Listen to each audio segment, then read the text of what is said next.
Depreciation, है ना, method of calculating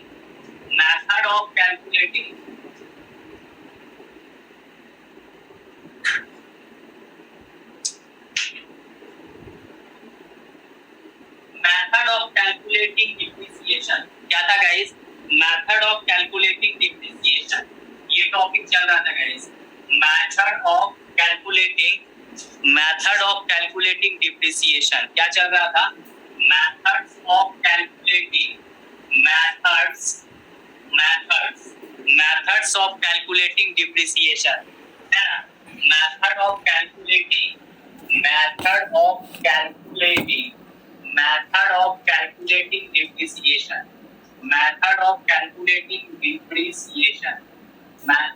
calculating depreciation, ये गाइस हम लोग का चल रहा था methods of calculating depreciation।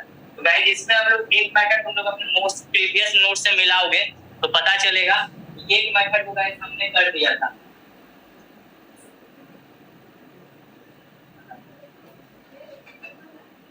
Methods of calculating depreciation. तो गाइस इसमें हम लोग नंबर 1 जो मेथड था स्ट्रेट लाइन मेथड, इसको कंप्लीट कर लिए थे गाइस। स्ट्रेट लाइन मेथड, एक बार रुको तो हमको कनेक्शन चेक कर लेने दो। तो गाइस एक बार रुक जाइए तो हाँ ठीक है। स्ट्रेट लाइन मेथड गाइस हम लोगों ने पढ़ लिया था। स्ट्रेट लाइन मेथड पढ़ लिए थे गाइस, ये तुम्हारे कॉपी में लिखा होगा स्ट्रेट लाइन मेथड। दूसरा मेथड था सिंकिंग फंड मेथड, इसको आज हम लोग देखेंगे गाइस। सिंकिंग फंड मेथड, है ना, ये हम लोग देखेंगे सिंकिंग फंड मेथड,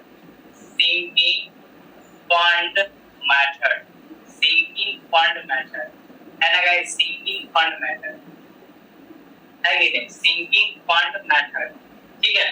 तो ये टॉपिक हम लोग का गोइंग ऑन था मेथड ऑफ कैलकुलेटिंग डिप्रिसिएशन में। स्ट्रेट लाइन मेथड को हम लोग ऑलरेडी गाइस कवर कर चुके थे। सिंकिंग फंड मेथड को देखेंगे गाइस, इसमें होता क्या है कि नहीं। ऐसे तुम लोग को हम बताए थे सिंकिंग फंड क्या होता है गाइस। कोई बिल्डिंग हम लोग कंस्ट्रक्ट करते हैं तो गाइस उसका एक लाइफ होगा ना, मान लीजिए 40 साल है या 25 साल है या 30 साल है। तो 30 साल के बाद गाइस यदि तुम उसके लिए सेविंग बना के नहीं रखोगे तो 30 साल के बाद तो वो गाइस स्ट्रक्चर तुम्हारा क्या हो जाएगा, ऐसा स्टेज पर आ जाएगा कि वो वर्केबल नहीं रहेगा, वो सुटेबल फंक्शन को परफॉर्म नहीं कर रहा होगा। तो गाइस उसको फिर से अच्छे से फंक्शन को परफॉर्म करे तो तुम्हारा जो पर ईयर तुम जो सेविंग किए हो उस स्ट्रक्चर को रिकंस्ट्रक्ट करने के लिए, that is called sinking fund. तो गाइस सिंकिंग फंड मेथड में क्या होता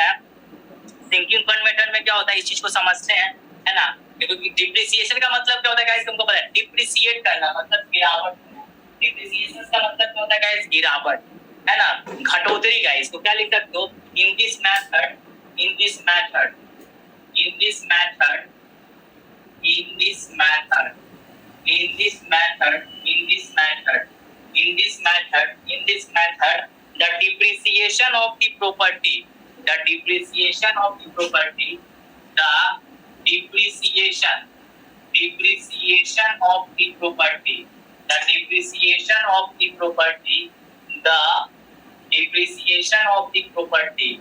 the depreciation of the property in this method, the depreciation of the property, है ना, is assumed to be equal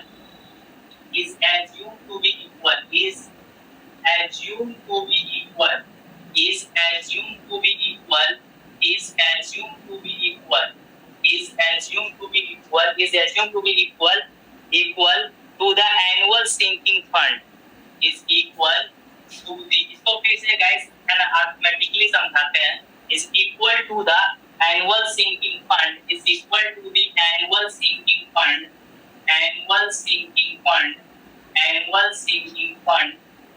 है ना, annual sinking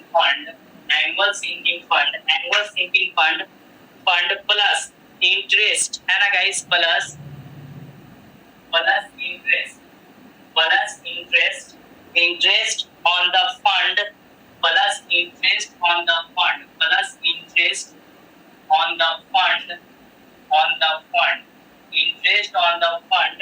interest on the fund, for that इसको समझने हैं, for that है ना गाइस। देखिए चीज को समझते हैं, क्या लिखा है, लैंग्वेज से तो नहीं पूछाएगा उतना। In this method, the depreciation of the property is sinking fund मतलब नहीं समझे सर।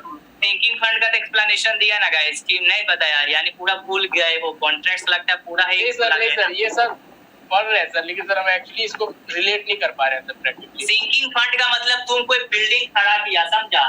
बिल्डिंग खड़ा किया जिसका लाइफ टाइम है, लाइफ स्पान है, हर एक का इस बिल्डिंग का एक अपना लाइफ स्पान होता है। तो मान लो तुम 50 साल के लिए एक बिल्डिंग बनाया गाइस, तो 50 साल के बनाया तो क्या 50 साल के बाद तुम्हारा बिल्डिंग क्या होगा? इनकेपेबल हो जाएगा, मतलब जो वर्केबल फंक्शन वो परफॉर्म कर रहा है बिल्डिंग, वो नहीं कर पाएगा, क्योंकि उसकी एक लाइफ टाइम है गाइस, एक लाइफ स्पान है, एक लाइफ साइकिल है। तो गाइस 50 साल के बाद उसको फिर से रीइनोवेट करना, फिर से रीयूनाइट करना, रिकंस्ट्रक्ट करना, उसके लिए तुमको पैसे चाहिए और एक मोटा पैसा चाहिए। तो इंसान क्या करता है? पर ईयर क्या करता है? कुछ ना कुछ गाइस क्या कर लेता है? सर वो जो रिपेयरिंग सब करते हैं वो भी सिंकिंग फंड में आ जाएगा क्या? सिंकिंग फंड तो वो तो मेंटेनेंस हुआ ना गाइस, वो मेंटेनेंस। यहाँ पे कहता है कि इसका लाइफ साइकिल खत्म हो जाएगा और फिर से हमको रीइनोवेट करना है, रिकंस्ट्रक्ट करना है। उस स्थिति में पर ईयर जो उसका लाइफ टाइम 50 साल है, तो पर साल तुम उसका कितना डिपॉजिट करते गए तो भार नहीं बुझाएगा। हर साल तुमको डिपॉजिट, चलो ठीक है मेरा 5 लाख का 5 लाख का मेरा बिल्डिंग होगा। क्या बोला? ये प्रैक्टिकली होता होगा? होता है गाइस, क्यों नहीं होता है ना? क्योंकि सेविंग करते जाता है। अरे सिंपल इसको इस तरह से समझ सकते हो, जिस कपल को लड़की होता है तो लड़की का शादी करना है। अरे लड़की का शादी करना है ना, तो लड़की का शादी करने में भी कितना नेट खर्चा है पहले ही बताइए, कितना नेट खर्चा है? नहीं पता सर, कम से कम ऑन एन एवरेज रखो 25 से 30 लाख रुपया। क्या बोलता है? इस चीज से सहमत हो? अरे 25 to 30 लाख लगेगा कि नहीं लगेगा?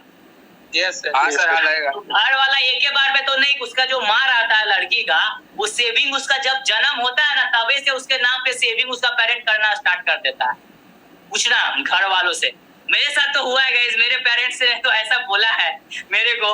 सर हम लोग भी सुने हैं सर, ऐसा सुने तो मैं भी सुना हूँ, है ना? I have just listen from my parents. Okay, उन्होंने ऐसा बोला था कि जब ये आया इस दुनिया में तबे से इसके लिए सेविंग करना स्टार्ट कर दिए कि भाई इसका इतना खर्चा होगा सब कुछ, है ना? तो गाइस वही चीज तो है ना, वही चीज यहाँ पे भी है। अब हम 50 लाख का बिल्डिंग बनाओगे तो उसका एक लाइफ होगा, लाइफ का। अच्छा बताओ घर का लाइफ कितना होता है? हम मेंटेनेंस करा भी रहे हैं, तो मेंटेनेंस तो ऊपरी ना करा रहे हो, अंदर में स्ट्रक्चर डैमेज हो जाएगा तो तुम क्या करोगे? अरे भाई अंदर में स्ट्रक्चर फेल होगा तो क्या कर सकते हैं? कुछ नहीं कर सकते हैं गाइस। अरे बाहरी ठीक है क्रैक्स हुआ, या फिर गाइस है ना हम लोग है ना पर ईयर उसमें क्या कर ले, पेंटिंग डेंटिंग मार दे रहे हैं, पोचारा करवा दे रहे हैं, कलर वॉशिंग करवा दे रहे हैं। लेकिन गाइस जिससे थोड़ा तुम्हारा ठीक है कुछ लाइफ स्पान बढ़ जाएगा, लेकिन गाइस उस 50 साल का बाद यदि बिल्डिंग को गाइस फिर से वर्केबल और मोस्ट इफेक्टिव वे में फंक्शन को परफॉर्म करवाना है उससे, तो ऑब्वियस बात है तुम जो पर ईयर उसका क्या किए हो, उसका सिक्योरिटी डिपॉजिट किया हो, उसका सेविंग लेके चले हो, वही पैसा तुमको काम देगा गाइस। एट ए टाइम तुमको पैसा का जरूरत होगा, है ना? एट ए टाइम तुमसे कोई 1000 रुपया मांगेगा, दे सकते हो, लेकिन एट ए टाइम तुमसे कोई 10,000 नहीं 10 लाख रुपया मांग ले, नहीं संभव है ना? तो गाइस क्या लिखा हुआ कि in this method the depreciation of the properties, जो डिप्रिसिएटिंग फंड समझ गया कि कोई भी स्ट्रक्चर का जो लाइफ स्पान होता है, उस लाइफ स्पान को खत्म होने के बाद फिर से उसको रिकंस्ट्रक्ट करने के लिए जो पर ईयर उसको हम डिपॉजिट किए हैं उसके नाम से, that is called sinking fund. लिखाया भी हुआ है कॉपी में, तुम देखना। तो in this matter the depreciation of the properties assume to be equal to the annual sinking fund plus interest on the fund for that year. Obvious बात है गाइस, देखिए है ना, is equal to the annual sinking fund. हम जितना पैसा bank में जमा कर रहे तो बैंक उसमें इंटरेस्ट भी तो दे रही है हमें। बैंक में पैसा जमा करने का दो फायदा है। पहला फायदा तुम्हारा पैसा सिक्योर है, और दूसरा फायदा सिक्योर है इन सेंस गाइस चोरी उड़ी का डर नहीं है, और दूसरा इंसेंस क्या है गाइस, दूसरा इंसेंस है उसमें इंटरेस्ट आएगा। तो गाइस देखो इसको गाइस मैथमेटिकली समझो। At the end of the year, at the end of the year, at the end of the year, at the end of the year, at the end of the year, दूसरा depreciation for the year, depreciation for the year, depreciation for the year, depreciation for the year, depreciation for the year, depreciation for the year, फिर total depreciation, फिर guys total depreciation, फिर guys total depreciation, फिर guys total depreciation, और फिर guys क्या होगा book value तुम लोग को लिखा चुके हैं। ओरिजिनल कॉस्ट जो होता है उसमें गाइस डिप्रिसिएशन को माइनस कर देते हैं। Book value is equal to C minus D, है ना जी। तो सी क्या होता है? सी क्या होता है? Original cost of the construction, original cost और कॉस्ट ऑफ द कंस्ट्रक्शन। सी क्या होता है गाइस? ओरिजिनल कॉस्ट लिख सकते हो, ओरिजिनल कॉस्ट या फिर गाइस क्या लिख सकते हो? Cost of construction, cost of construction, cost of construction. और डी गाइस मेरा क्या हो गया? डिप्रिसिएशन। डी क्या हो गया गाइस? डिप्रिसिएशन। डी हो गया डिप्रिसिएशन। डी क्या हो गया गाइस? डिप्रिसिएशन, है ना। देखो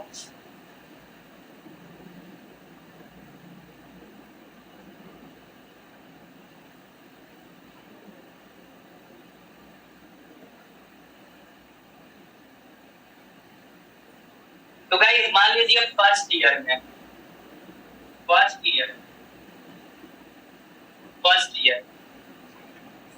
मान लीजिए डिप्रिसिएशन हुआ, कितना हुआ? ए अमाउंट का डिप्रिसिएशन मतलब टोटली कितना हुआ? ए।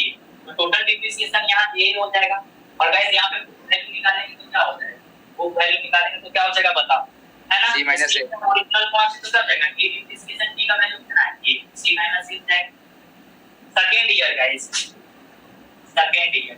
सेकंड ईयर क्या बोलता है भाई? क्या लिखा हुआ है देखो, is assume to be equal to the annual sinking fund. यानी कि गाइस जो एनुअल सिंकिंग फंड है, जितना आप डिपॉजिट कर रहे हैं सिंकिंग फंड, वो पर ईयर उतने का आपको इंस्टॉलमेंट भरते जाना है ना। तो मान लीजिए भरा, ओके गाइस, यही हम डिपॉजिट कर रहे हैं। अब इसमें क्या होगा? Plus interest on that fund. मान लो इंटरेस्ट कितना का हो रहा है? इंटरेस्ट ऑन 50 का हो रहा है। तो अब गाइस टोटल डिप्रिसिएशन लिखेगा तो ये दोनों का कॉम्युलेटिव हो जाएगा। तो क्या हो जाएगा? कॉम्युलेटिव ऐड करके 2a + b। तो गाइस यहां से 2 वैल्यू कितना हो जाएगा? c ओरिजिनल कॉस्ट है माइनस क्या हो जाएगा? 2a + b। तब ये गाइस a + b। तो थर्ड ईयर में क्या होगा गाइस? थर्ड ईयर में यदि बात करते हैं तो, है ना, ये तो गाइस सेम ही रहेगा, है ना। थर्ड ईयर के लिए क्योंकि सिंकिंग फंड है इक्वल टू बी इक्वल, तो c हो जाएगा, ये तो गाइस ये हो जाएगा। और गाइस इसमें अब 3 साल हो गया कुछ, है ना, इंटरेस्ट और बढ़ गया होगा गाइस, और बढ़ गया होगा तो मान लीजिए सी अमाउंट बढ़। तो गाइस अब करेंगे तो क्या हो जाएगा? 3a + b, 3a + b + c। Guys इसको c लिखना सही रहेगा रे। चलो ठीक है, c कोई दिक्कत नहीं। ओरिजिनल कॉस्ट है c, यहां पे बात समझ लो, c का यहां कुछ वैल्यू था उससे कोई दिक्कत नहीं। 3a + b और प्लस c को यहां पे c ओरिजिनल कॉस्ट नहीं है, c यहां पे इंटरेस्ट कितना ऐड हुआ है, ठीक है। तो ये गाइस होता है, दिस इज कॉल्ड, है ना, sinking fund method. This is called sinking fund method, है ना गाइस, जिसको हम सिंकिंग फंड मेथड बोलते हैं। इसमें क्या देख रहे हैं? डिप्रिसिएशन पहला साल इतना हुआ तो टोटल डिप्रिसिएशन है। अब गाइस ये हम इंस्टॉलमेंट पढ़ रहे हैं, है ना, ये इंस्टॉलमेंट देखिए बात को समझते जाइएगा, है ना। At the end of the first year depreciation जो घटोतरी है गाइस, घटोतरी है वो क्या हो रहा है? घटोतरी है वो, देखो बात को समझो, डिप्रिसिएशन का मतलब गिरावट, तो गिरावट इक्वल हो रहा है, पर ईयर जो गिरावट का ले रहा है वो ए लेके चल रहा है। लेकिन गाइस उसके हिसाब से यही गिरावट होने के लिए एक समय मान लीजिए 50 साल का बिल्डिंग है, तो हर साल गिरावट होते तो 50 ईयर में तो कोलैप्स कर जाएगा। अब फिर से हमको रिनोवेट करना है, तो पर ईयर हमको तो डिपोजिशन करना पड़ेगा ना गाइस, डिपोजिशन करना पड़ेगा, तब जाके हम क्या करेंगे गाइस, उसको 50 साल के बाद फिर से रिनोवेट कर सकते हैं। तो ऑब्वियस बात है डिप्रिसिएशन हुआ ए, फिर गाइस डिप्रिसिएशन ए हुआ, लेकिन गाइस हम लोग सेविंग तो मार रहे हैं, नहीं मार रहे हैं, डिप्रिसिएशन हो रहा है, लेकिन गाइस उसके लिए हम क्या कर रहे हैं? इंस्टॉलमेंट बैंक में जमा कर रहे हैं, तो सब कुछ ना कुछ इंटरेस्ट गाइस हमको मिलते जाएगा बैंक से। तो वही लिखा ए, कि गाइस ए प्लस सी। तो ये गाइस क्या हुआ? टोटल डिप्रिसिएशन इस तरह से हो गया। तो बुक वैल्यू क्या हुआ? सी माइनस डी, तो सी माइनस ए। अब जो भी वैल्यू है वो वैल्यू को रखते जाओ, यहाँ डी की जगह पे यहाँ पे सी माइनस 2a प्लस बी। तो गाइस इस तरह से मेरा क्या निकलता है? सिंकिंग फंड मेथड होता है। तो सिंकिंग फंड में पूछेगा तो मेन हाइलाइटेड पॉइंट क्या है? हाइलाइटेड पॉइंट क्या है कि depreciation of the property is assumed to be equal. Depreciation पर साल जो हो रहा है, टोटली जो पर साल हो रहा है वो एक समान हो रहा है ना, is equal to the annual sinking fund plus interest on the fund for that year। यानी कि गाइस देखिए इसमें जो डिप्रिसिएशन अब कॉम्युलेटिव डिप्रिसिएशन निकालना चाह रहा है, इसमें दो चीज को ऐड करा। सर यहाँ पे ऐसे बोल सकते हैं सर, जितना क्या बोल सकते हैं, क्या बोल सकते हैं सर यहाँ पे ऐसे बोल सकते हैं, जितना डिप्रिसिएशन हो रहा है उतना एनुअली सेविंग कर रहे हैं, प्लस में इंटरेस्ट भी आ रहा है।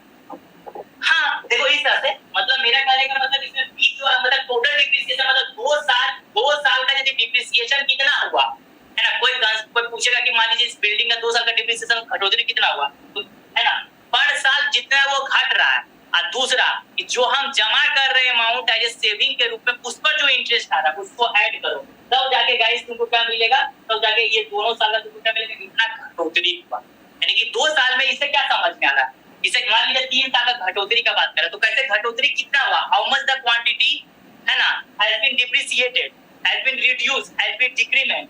तो गाइस कैसे निकलेगा कि पर सालाना कितना उसका घटोतरी हो रहा है, अब प्लस जो हम पैसा डिपॉजिट कर रहे हैं उसमें बैंक हमको कितना इंटरेस्ट दे रहा है, उस अमाउंट को ऐड किया जाता है गाइस।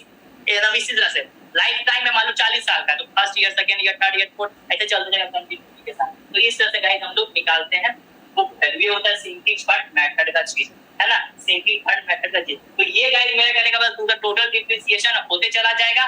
टोटल डिप्रिसिएशन यदि 10 साल का वो लाइफ स्पान है तो 10 साल में वो गाइस वो डिप्रिसिएट हो गया। इन 10 साल का गाइस हम लोग सेविंग भी कर लिए बैंक में, ताकि क्या करें उनको फिर से रीवैल्यूएट कर सकें। आ जाए गाइस गो नंबर 2 में। तीसरा मेथड देखो, क्वेश्चंस ऐसे आ सकते हैं कि explain the methods of calculating the depreciation. तो गाइस तुमको कम से कम 3 मेथड को एक्सप्लेन कर देना गाइस। आ जाए गाइस गो नंबर 2 में, आ जाए। Yes sir. है ना, देखिए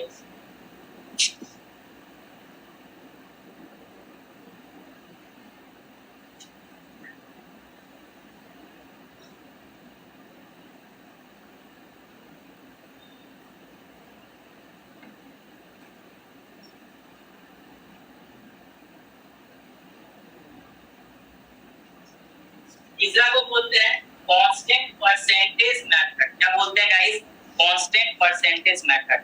क्या बोलते हैं गाइस, कांस्टेंट परसेंटेज मेथड। तीसरा को क्या बोलते हैं guys, constant percentage method. Constant percentage method. क्या बोलते हैं गाइस, कांस्टेंट परसेंटेज मेथड। क्या बोलते हैं गाइस, कांस्टेंट परसेंटेज मेथड। क्या बोलते हैं गाइस, कांस्टेंट परसेंटेज मेथड। क्या बोलते हैं, constant percentage method. Constant percentage method. क्या बोलते हैं गाइस, कांस्टेंट परसेंटेज मेथड। क्या बोलते हैं गाइस, कांस्टेंट परसेंटेज मेथड। क्या लिखेंगे, in this method it is assumed that, in this method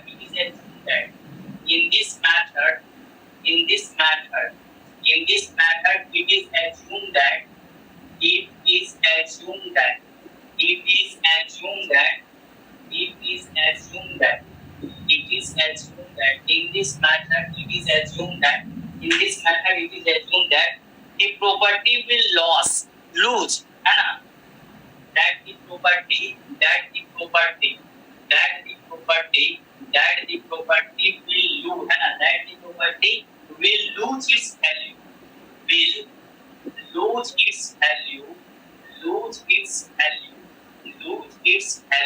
in this method, in है ना, ये मान के चला जाता है कि प्रॉपर्टी अपना वैल्यू को है ना कांस्टेंट है ना lose its value by the constant percentage, एक कांस्टेंट परसेंटेज से लूज कर रहा है ना, lose its value मतलब आप समझते हैं guys, by the constant percentage, by the constant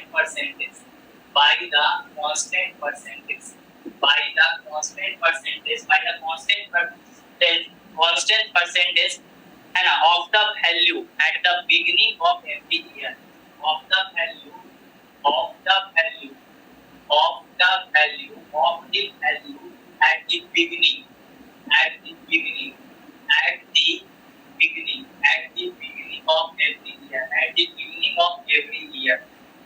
the beginning of every year, क्या लिखा है देखिए, सेल्फ एक्सप्लेनेटरी है कि in this method it is assumed that the property will lose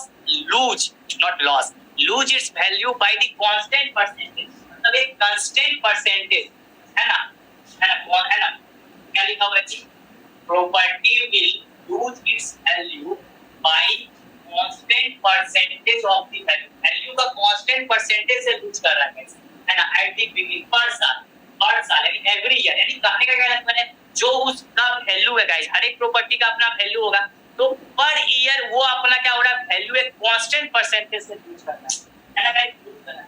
इसमें हम जो निकालते हैं उसके लिए गाइस का फार्मूला एक फैक्टर होता है डिप्रिशिएटेड फैक्टर, है ना गाइस, डिप्रिशिएटेड फैक्टर। ये सब ऑब्जेक्टिव में पूछ लेता है डिप्रिशिएटेड फैक्टर का फार्मूला क्या होता है, depreciated depreciated depreciated depreciated depreciated depreciated depreciated factor DI, depreciated factor DI, depreciated factor DI is equal to 1 minus S बटा C के पावर 1 by n, ठीक है, 1 minus S by C के power 1 by n, है ना guys.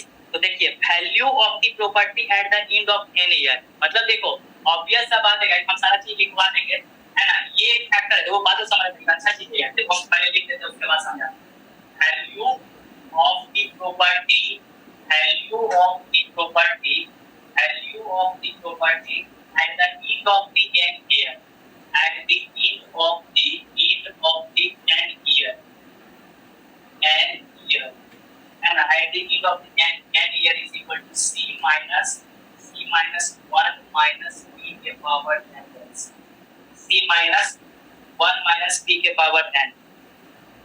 तो guys क्या चीज क्या होता है चीज, देखो value of the property at the end of the n year में उसका टोटल कितना होगा, तो उसके लिए फार्मूला होता है p है गाइस, p इज आवर, है ना, कांस्टेंट परसेंटेज, ये क्वेश्चन में मेंशन है कि किस रेट से मेरा गिर रहा है, ठीक है, constant percentage, constant percentage, constant percentage, constant percentage, n was guys number of years, then n was number of years, n was number of years, number of years, n is number of years, s guys scrap value, तुमको पता है ना scrap value क्या होता है, you know it very well, s is our scrap value, s यहाँ पे guys क्या है scrap value, s is our scrap value, scrap value और c is the cost of construction, c क्या है गाइस, cost of construction, है ना। तो गाइस डिप्रिशिएटेड फैक्टर मतलब वो फैक्टर कितना है, किस फैक्टर से वो डिप्रिशिएट हो रहा है, इस फार्मूला से निकल जाएगा, तो है ना at the end of the n year, 10 साल के बाद उस प्रॉपर्टी की वैल्यू कितनी होगी, कोई बिल्डिंग हम खड़ा किए हैं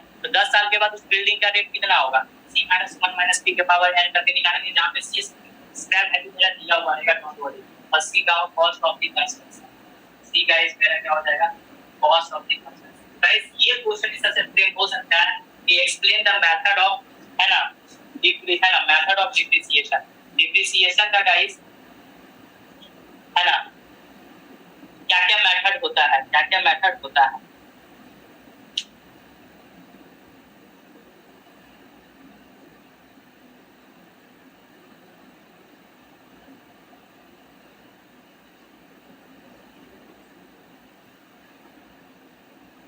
गाइस चलो अब तुम लोग को बताते हैं कि नया topic computation of capitalised value, इसका मतलब क्या होता है ना, कंप्यूटेशन ऑफ कैपिटलाइज्ड वैल्यू, है ना गाइस, देखिए इसका मतलब हम समझाते हैं, है ना, आ जाए गाइस, आ जाए बोर्ड नंबर 2 में, बोर्ड नंबर 2 में आ जाए,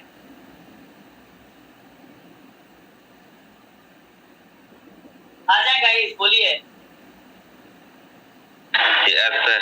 यस सर, सर ये value of the property at the end of the n year समझाइए ना फिर से। एट द एंड ईयर मान लो है ना, मेरा कहने का मतलब है हम एक बिल्डिंग खड़ा किए हैं, ठीक है, उसका 10 साल के बाद उसका वैल्यू कितना होगा, उसकी कीमत कितनी होगी, हम एक बिल्डिंग खड़ा किए हैं 10 साल के बाद उसका कितना होगा, तो गाइस न्यूमेरिकल्स, हाँ क्या हुआ, हाँ, है ना, तो गाइस मेरा कहने का मतलब है कि 10 साल के बाद उसका वैल्यू कितना होगा, उसका वैल्यू, उसका कितना कीमत होगा गाइस, c - 1 - p के सब ऑब्जेक्टिव एसएससी में पूछ देता है ना, कि कांस्टेंट परसेंटेज मेथड में value eight the end of the year कितना होगा, तो c - 1 के पावर p - n होता है, ये सब याद रखना, ठीक है, क्योंकि गाइस कॉन्टेक्स्ट अकाउंट्स का ये वैल्यूएशन चैप्टर काफी इंपॉर्टेंट है, इससे बहुत सारे क्वेश्चंस आते हैं, देखिएगा, है ना।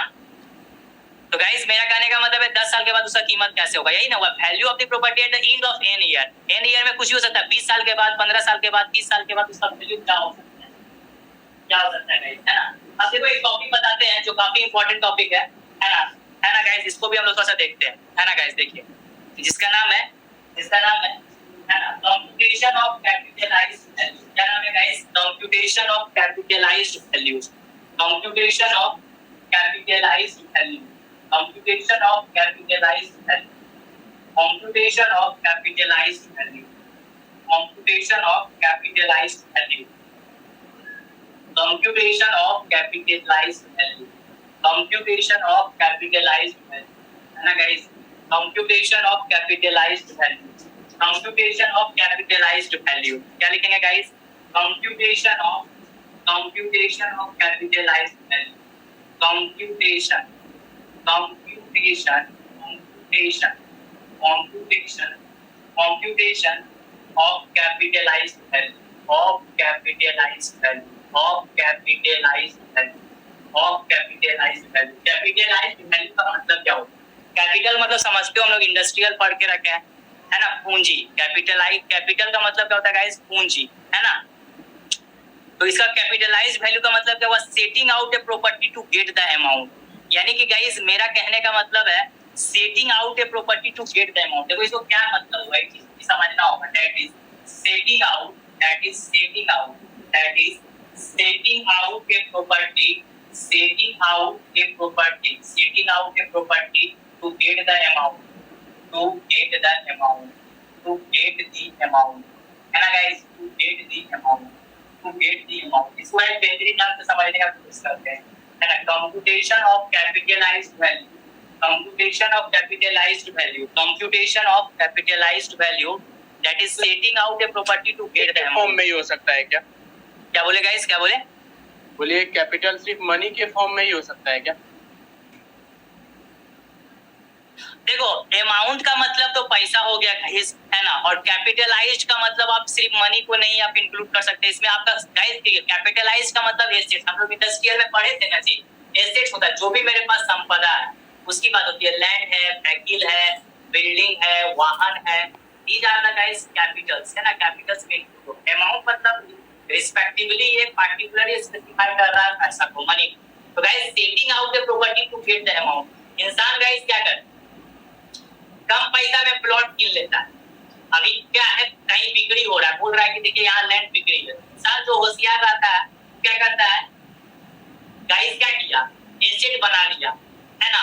मान लो एक एक कट्ठा के हिसाब से लाख रुपये पर कट्ठा मिल रहा है, तो समझ गया कि यार हम लोग ले लो जमीन। कि जमीन ही गाइस एक ऐसी संपत्ति होती है जिसका समय के साथ वैल्यू क्या होता है? इंक्रीमेंट होता है। बाकी दुनिया में कोई भी ऐसा चीज नहीं है जिसका समय के साथ वैल्यू इंक्रीज होता है। Land is only a exception, ठीक है guys, whose value increases with respect to time, जिसका वैल्यू समय के साथ बढ़ता है। तो guys क्या हुआ? तुमने लगा दिया लाख लाख रुपया करके तुमने लगा दिया guys, लेकिन तुमने प्रॉपर्टी बना ली, उसके बदले तुम गेट द अमाउंट, तुम्हें अमाउंट बहुत ज्यादा पाएगा। मान लो 5 लाख रुपया खर्चा करके guys 5 को प्लॉट के लिए एक एक काठा का, और आने वाले 10 साल में यदि हम ठीक है 10 साल में वही प्लॉट का कीमत कितना हो जाएगा? जो 1 लाख रुपए कट्ठा कीना था गाइस, वो मान लीजिए तुम्हारा आने वाले समय में 5 लाख रुपए कट्ठा हो गया 10 साल में गाइस।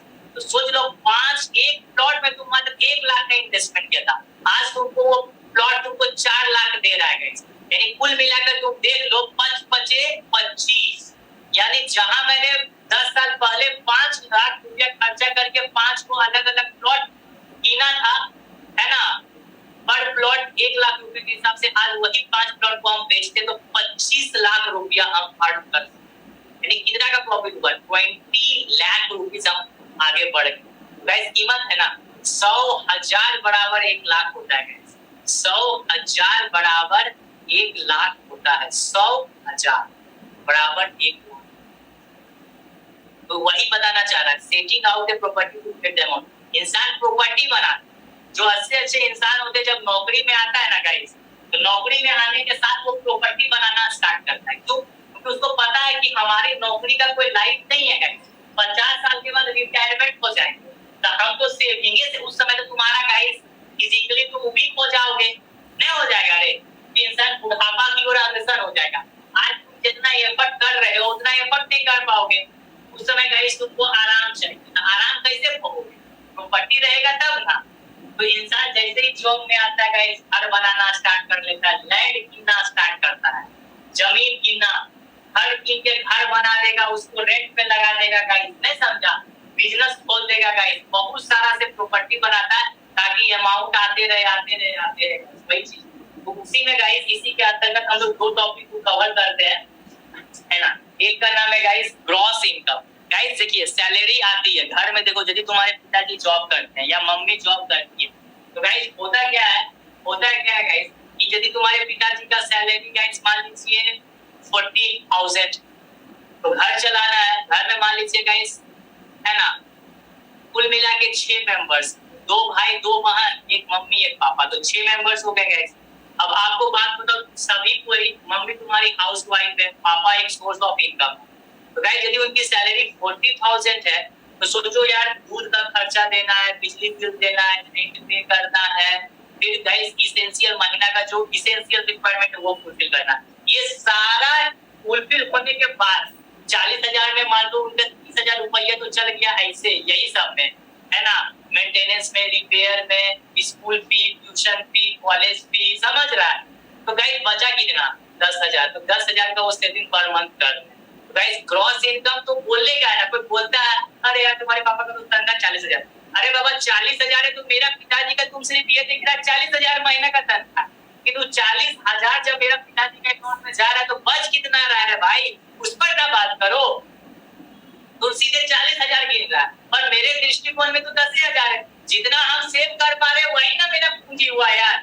जो पैसा आ रहा तो निकल रहा, क्या फायदा उसका? कुछ नहीं हुआ, मेरा दिनचर्या में चला गया, मंथली चला गया गाइस। तो ग्रॉस इनकम और एक नेट इनकम। नेट इनकम का मतलब होता है गाइस, नेट इनकम का मतलब क्या होता है? जो ग्रॉस इनकम है तुम्हारे पापा का या तुम्हारे फैमिली मेंबर्स में, भैया का या तुम्हारा सिस्टर का, है कि नहीं, उसका आउटगोइंग हटा दो, तबे ना नेट इनकम। तो ये हुआ, आदमी उसका 50,000 उठा रहा है, अरे बाबा 50,000 उठा रहा है तो उसका आउटगोइंग को तुम कहाँ काउंट कर रहे हो यार? यानी नेट इनकम का मूल्यांकन होता है in the language of contracts. क्या होता है? सेविंग कितना हो रहा है। मान लो 50,000 तनख्वाह आया, तुम्हारे पापा हैंड ओवर कर दिए माँ को, तो तुम्हारा माँ पूरा घर चला रहा है, क्योंकि घर तो गाइस औरत चलाता है, वो चलाया, तो गाइस कितना सेव किया? पता चला कि 35,000 चला गया इस मंथ, तो सेविंग तो मतलब 15,000 का हुआ। तो जो दुनिया के नजर में खटक रहा है कि 50,000 कमा रहा है, वो तो गलत सोच रहा है ना भाई, गलत सोच रहा है। मेरा नेट इनकम कितना हो रहा है? तो मेरा नेट इनकम तो 15,000 ही हो रहा है, वही सेविंग हो रहा है, वही पैसा इमरजेंसी में काम देने वाला है। तो गाइस ये चीजें होती है। तो ग्रॉस इनकम और नेट इनकम को समझना पड़ता है गाइस कॉन्ट्रैक्ट के लैंग्वेज में। ग्रॉस इनकम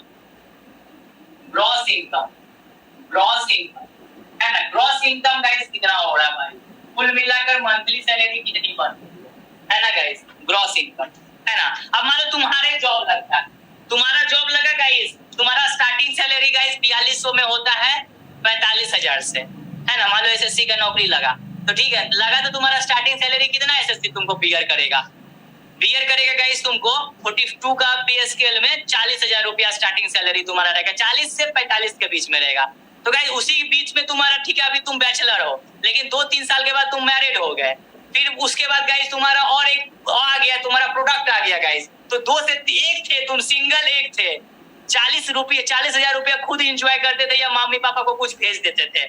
अब 1 से तुम 2 हो गए, अब कुछ मम्मी पापा को और कम भेजोगे, अब गाइस 2 से 3 हो गए तो और कम भेजोगे, अब उसके बाद मम्मी पापा को भेज दिए, बीवी बच्चा में खर्चा कर दिया, अब कुछ अपना भी खर्चा हो जाता है, अब मेरा जो नेट बच रहा है, तो वही तुम्हारा नेट इनकम है डियर स्टूडेंट, समझा। ये मत मूल्यांकन करो मेरा तनख्वाह 50,000 है, दुनिया यही सोचा 50,000 है, अरे 50,000 में हम सेविंग कितना करें यार, वो नेट इनकम होता है गाइस, वो नेट इनकम होता है। तो गाइस ग्रॉस इनकम क्या हुआ? It is the total income. देखिए sir, it is the total income, it is the total income, it is the total income, it is the total income, it is the total income and includes all the recipients, है ना guys, and includes all the recipients from various sources, है ना, देखो इसमें deduct कुछ नहीं कर रहे, देखो सारा इंक्लूडेड है, देखो समझ जाओगे। It is the total income and includes and includes and includes and includes and includes all recipients all receipts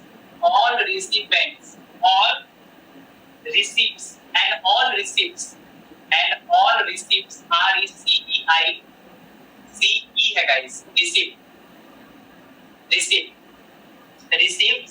from various sources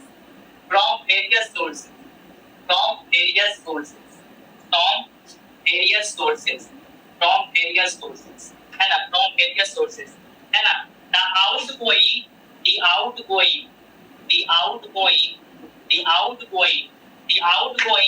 and the operational and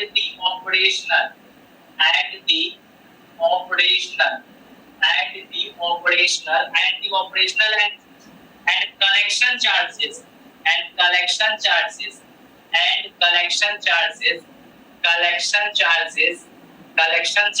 are not deducted.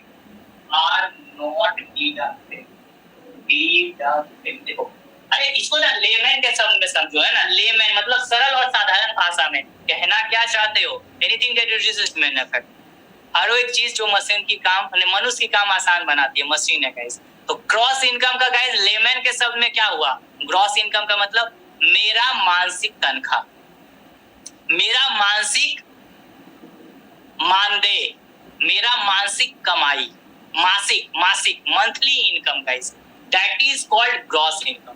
तो वो मतलब गाइस मेरा मानदेय का बात हो रहा है। अब वो मानदेय में तो मेरा बहुत आउटगोइंग भी तो महीना में होगा, नहीं होगा जी। तो ग्रॉस इनकम, अभी देखो सारा चीज क्या है, देखिए आउटगोइंग, ऑपरेशनल चार्जेस, जितने सारे अलग चार्जेस है, कलेक्शन चार्जेस, वो हम डिडक्ट नहीं किए।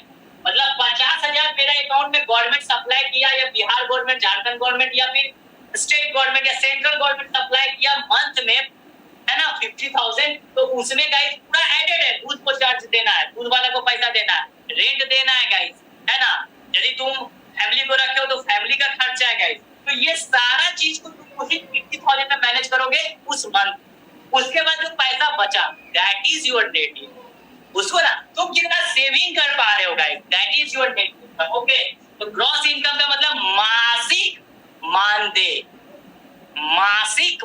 गाइस, है ना। तो नेट इनकम में क्या होगा गाइस, नेट इनकम किसको सर यहाँ रिसिप्ट जो लिखे हैं सर उसका मतलब बताइए तो। एंड है ना, I include all receipts from various sources. देखिए रिसीप्ट्स का मतलब वही हुआ गाइस, रिसीप्ट्स का मतलब यही हुआ कि guys it is the total income and include all receipts from various sources. तो गाइस होता है ना, कभी कभी आप सोचिए पैसा आपको मंथ में आ रहा है, तो गाइस किसी का 2-3 सोर्स हो सकता है ना। एक गाइस मान लीजिए आप जॉब में हो, एक साथ साथ गाइस आपका सोर्स ऑफ इनकम और भी है, जैसे कि गाइस, जैसे फॉर एग्जांपल आप देख सकते हो, कोई गाइस जॉब करता है, तो जॉब के साथ उसका कोई बिजनेस भी रन कर रहा है, तो गाइस उस बिजनेस से मंथली वो कितना अर्न कर रहा है गाइस, मंथली आ रहा है, तो पूरा ग्रॉस इनकम उसका हो गया। अब उसी ग्रॉस इनकम में गाइस उसका पूरा आउटगोइंग जब डिडक्ट करोगे तो कितना सेव कर पा रहा है, यानी कि गाइस कमाई का जरिया तो ऐसा नहीं हो सकता, जॉब में होते हुए भी इंसान बहुत सारे गाइस पार्ट टाइम भी कुछ काम कर लेते हैं, है ना। किसी को गाइस अपना, जैसे कि देखो होता क्या है, मेरे साथ कुछ ऐसे टीचर थे जो गाइस क्या करते थे, जो कि गाइस सीपीडब्ल्यूडी में ऑलरेडी पोस्टेड है, पर उनको अपना विषय पे बहुत ज्यादा कमांड है, तो वो क्या करते हैं गाइस, कॉलेज में पार्ट टाइमर हो जाते हैं, तो वहां से भी उनकी सैलरी बन जाती है मंथली। और सेंट्रल गवर्नमेंट उनको पैसा दे ही रहा है, तो मान लीजिए सेंट्रल गवर्नमेंट 40,000 दे रहा है और इधर ये पार्ट टाइमर में काम कर रहे हैं, तो यहाँ इनको 20,000 मिल जा रहा है गाइस। तो 40 और 20 कितना हो गया, 60,000 में गाइस उसका आउटगोइंग को निकालो, इलेक्ट्रिसिटी बिल, है ना, बच्चा का ट्यूशन फी, है ना गाइस, कॉलेज फी, है ना, घर का चार्जेस, ये सारा माइनस कर दो गाइस। मेरा कहने का मतलब टोटल इनकम का हो सकता है, एक इंसान का एक ही सोर्स ऑफ इनकम नहीं होता, 3-4 सोर्स ऑफ इनकम होता है, तो वही लिखा it is the total income and include all the received from various sources, यानी वेरियस सोर्सेस से भी पैसा आ रहा है। रिसीव का जैसे मतलब होता था ना हिंदी में, उसका मीनिंग होता है सर रसीद। हाँ, यहाँ रिसीप्ट का मतलब गाइस हो गया receipts from the various source, मतलब कहने का मतलब यहाँ पे रसीद नहीं हो गया, यहाँ पे रिसिपेंट के रूप में समझ सकते हो गाइस, कि है ना कि सोर्सेस उसको कैसे कैसे मिल रहा है, मतलब उसका इनकम का क्या क्या बिल लिख देंगे तो गलत हो जाएगा क्या बोले गाइस, अगर बिल लिख देंगे रिसीप्ट जब सही नहीं होगा, है ना, बिल नहीं लिखना जरूरी है, क्या नहीं कराता है रिसिप्ट का, नहीं ये नहीं इफेक्टिव नहीं लग रहा है गाइस, है ना। मेरा कहने का मतलब ग्रॉस इनकम का मतलब वो गाइस आपका मासिक कितना आपको अकाउंट में आ रहा है है ना गाइस, आ रहा है और उसके बाद उसमें आप जब आउट गोइंग हटा दीजिएगा तो जो आपके पास जो सेविंग बच रहा है that is called net income. Gross समझ में आ रहा है सर, ग्रॉस इनकम और नेट इनकम। यहाँ जो रिसिप्ट लिखे ना, इसका मतलब क्या हो रहा है यहाँ पे? यहाँ पर मीनिंग क्या बता रही है? रिसीप्ट से या कुछ और है? बताया ना। क्या बोले गाइस, क्या बोले? कलेक्शन बोल सकते हैं यहाँ पर। It is the total income and includes all collection from various sources. हाँ ये बोल सकते हो। हाँ रिसिप्ट को हटा के गाइस जो गौतम बोल रहा है वो चीज आप बोल सकते हो, है ना गाइस, है ना। क्योंकि गाइस नेट इनकम इंसान का कभी कभी सिर्फ यही नहीं होता, एक ही सोर्स ऑफ इनकम नहीं होता, उसका 2-3 सोर्स ऑफ इनकम होता है गाइस, है ना। तो 2-3 सोर्स ऑफ इनकम से जो मंथली आ रहा है that is called gross income, that is called gross income and include all the receipts from various sources, है ना गाइस। तो वेरियस सोर्सेज करने का मतलब यही हुआ कि है ना गवर्नमेंट का अपना बिल हुआ, इतना तुम्हारा पेमेंट हुआ, मैसेज आ जाएगा कि गाइस तुम कोई बिजनेस रन कर रहे हो तो उससे गाइस तुम्हारे अकाउंट में पैसा आ जाएगा। तो इस तरह तुम कहीं शेयर होल्डर में काम कर रहे हो उससे तुम्हारा पैसा आता है। नेट इनकम का मतलब क्या हुआ गाइस? नेट इनकम कहने का मतलब, नेट इनकम कहने का मतलब क्या हुआ गाइस? नेट इनकम कहने का मतलब दिस इज द सेविंग, देखिए this is the saving, this is the saving, this is the saving, this is the saving और amount, or amount, this is the saving or amount, this is the saving or amount left after sir collection वहाँ पे कैसे होगा sir? तो आप collection भी लिख सकते हैं रिसिप्ट की जगह पे। क्या बोले गाइस, क्या बोले? अब बोले ना रिसिप्ट की जगह कलेक्शन लिख सकते हैं, वो कैसे होगा सर? रिसिप्ट तो कलेक्शन यहाँ पे नहीं होगा सर, कुछ और इसका शायद मीनिंग डील अच्छा रहेगा, पढ़े थे, इसका मतलब तो कुछ और ही था। ठीक है गाइस, ठीक है। जैसे आप बोल रहे हैं कि कोई बोल रहा है बिल को रख सकते हैं and includes all the bill from the various sources. तो गाइस गवर्नमेंट भी तुमको सप्लाई कर रही है तो उसका तो वही ना हुआ, क्या है कि देखो कभी कभी देखो बिल बोल सकते हो, बिल बोल सकते हो गाइस, है ना। रिसिप्ट के जगह पे बिल बोलना सही रहेगा, कोई दिक्कत नहीं है गाइस। बिल गाइस हर एक चीज का बिलिंग होता है, सैलरी तुम्हारी बनती है तो उसका भी गाइस सैलरी का बिल दिखाओ, ऑब्वियस बात है। तो बिल गाइस आप बोल सकते हैं and include all the bill from the various sources, आप बोल सकते हैं गाइस, बोल सकते हैं, कोई दिक्कत नहीं है ना guys. Net income this is the saving और amount left after deducting all outgoing को हटा के गाइस, आउटगोइंग ऑपरेशन, कोई भी गाइस आउटगोइंग हो गया, ऑपरेशनल हो गया guys, operation and collection charges, operation and collection charges, है ना, एंड कलेक्शन चार्जेस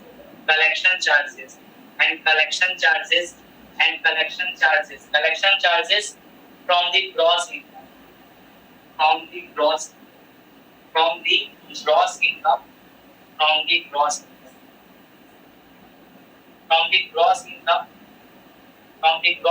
और देखो और total receipts.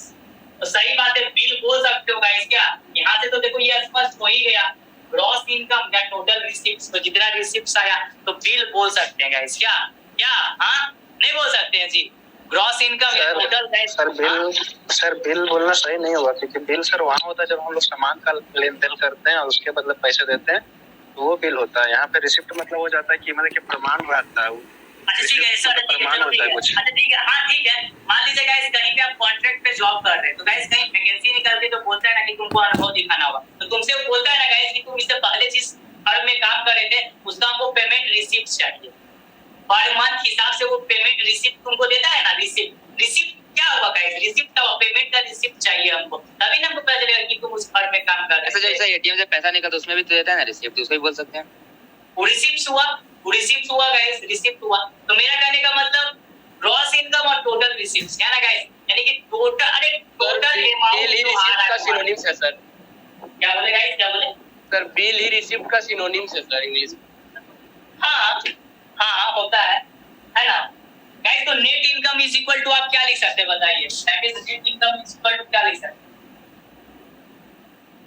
Gross income minus outgoing, बस ग्रॉस इनकम माइनस। अब आउटगोइंग में गाइस बहुत सारा आउटगोइंग होगा, ठीक है, तुम ये तो दिनचर्या से रिलेट कर सकते हो। अब आता है गाइस ईयर परचेज, क्या आता है guys? Year purchase.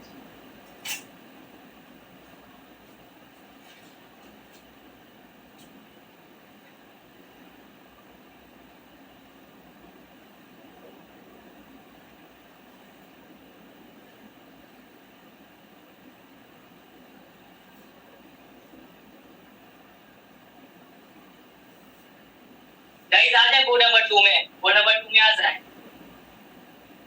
Year purchase guys, year purchase देखो आप, ईयर परचेज थोड़ा प्रीवियस बोर्ड कीजिए ना।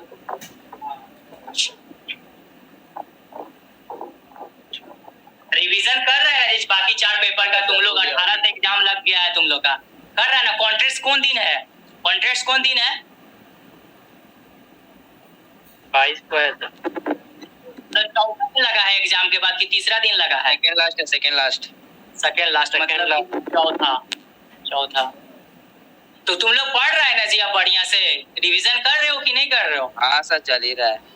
हाँ, तो कैसे रिवीजन करता है? एक दिन में एक सब्जेक्ट पढ़ता है कि 2-3 सब्जेक्ट का रिवीजन करता है?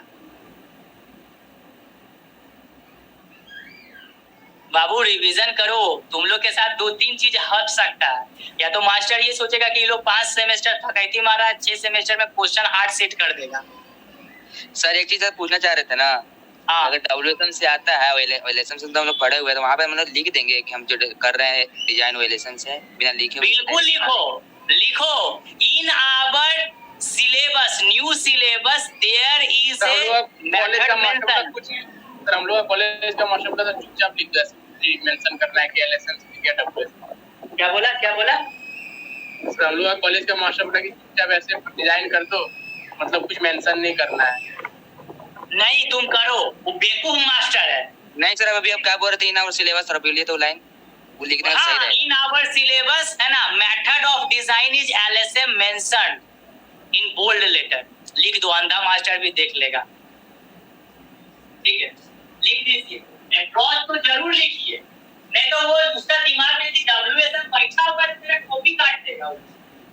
सही हाँ सर, इसलिए पूछे सर, उसका डब्ल्यूएसएम में दिमाग बैठा हुआ है तो लेकिन तो शुरुआत में सिग्नल मिल जाएगा कि बंदा एलएसएम से किया है, तो वो उसका कट नहीं सकता। ये तो गाइस उसका दिमाग में यदि बैठा हुआ है कि कंप्रेशन में डब्ल्यूएसएम, कॉलम बेसिस डब्ल्यूएसएम, तो दिक्कत हो जाएगा ना भाई। तो दिक्कत हो जाएगा, तो लिख देने पे ही भलाई एलएसएम। गाइस अब टॉपिक आता है ईयर परचेज। अब पढ़िए गाइस, अब नहीं, अब समय नहीं है बाबू, समय बर्बाद मत करो, लास्ट सेमेस्टर है, कैरियर है। Year purchase guys, year purchase. देखो अपने तरफ से गाइस हम कितना कर सकते हैं, कोशिश तो हम किए ही गाइस टाइमली करने का। लास्ट पेपर चल रहा है, देखो इसमें दूसरा कोई पद्धति अपना के सिलेबस फिनिश कर देंगे कॉन्टेक्स्ट का। ईयर परचेज है कि नहीं? Year purchase, year purchase, year purchase.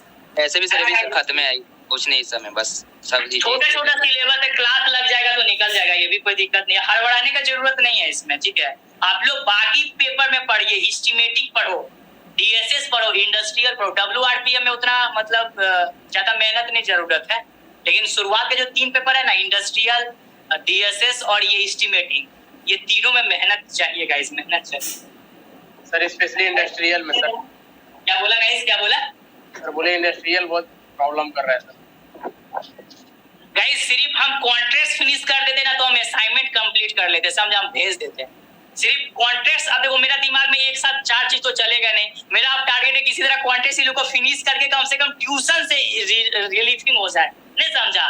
Recorded lecture भी नहीं है गाइस, इसका सबसे बड़ा दिक्कत है। 6 सेमेस्टर का उस समय तो वो रिकॉर्ड होता नहीं था लाइव सेशन का, समझा, तो ये प्रॉब्लम है, नहीं समझा। इसीलिए गाइस सिलेबस कंप्लीट करने का टारगेट है सबसे पहले, नहीं समझा, है ना। इसलिए हम फोकस नहीं कर पा रहे क्योंकि टारगेट है कि क्वार्टर्स फिनिश करना है किसी तरह, है ना। It is defined as the capital, it is defined as the capital, it is defined as the capital, it is defined as the capital, it is defined as the capital, it is defined as the capital, है ना, capital. It is defined as the capital sum required, है ना, sum required, capital sum required, capital sum required, capital sum required to invest in order, to invest in order to receive, in order to receive, to receive, to receive, to receive, to receive an annuity, an annuity का मतलब भी समझाते हैं, an annuity of rupees 100, of rupees 100 at certain rate of interest, at certain rate of interest. At certain rate of interest. At certain rate of interest. It is defined as the capital sum required to invest in order to receive an annuity of ₹100 at a certain rate of interest. है ना guys? यानी क्या कहता है? क्या कहता है ना? हम लोग कहीं इन्वेस्ट कर रहे हैं, है ना? रिक्वायर्ड, है ना? To invest in order to receive an annuity, मतलब वार्षिक of ₹100 at a certain rate of interest. मतलब गाइस कहीं पे चीजें हैं, हम इन्वेस्ट कर रहे हैं, वी आर इन्वेस्टिंग, तो गाइस पर ईयर उसका रेट ऑफ इंटरेस्ट ऐसा हमको मिलना चाहिए कि हम कितना अमाउंट रिसीव करें गाइस, कितना अमाउंट रिसीव करें 100. क्या बोलता है बात समझो. It is defined as the capital some.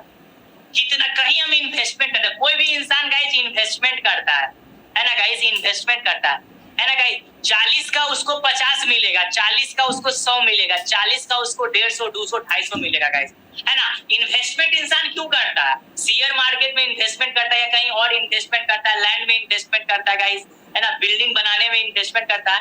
Investment इसलिए करता है क्योंकि हमको उसमें आउटपुट ज्यादा मिले, है ना गाइस, आउटपुट ज्यादा मिले. तो ऑब्वियस बात है कि कहीं पे हम कैपिटल को इन्वेस्ट कर रहे हैं और इस तरह से इन्वेस्ट कर रहे हैं कि वार्षिक में मेरा उस पर रेट ऑफ इंटरेस्ट ऐसा होना चाहिए कि ₹100 की हमको प्राप्ति हो जानी चाहिए. इसको बोलते हैं ईयर परचेज. क्या बोलते हैं गाइस?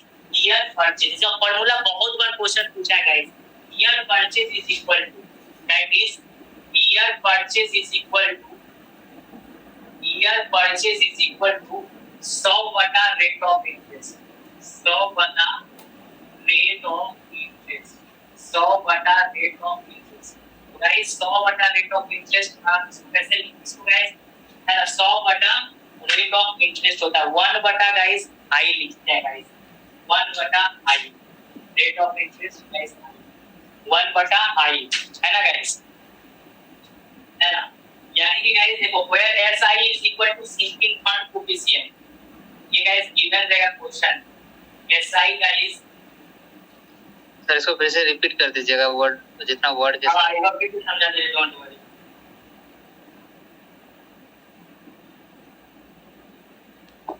सर वो माइनस लिखे हैं कहां?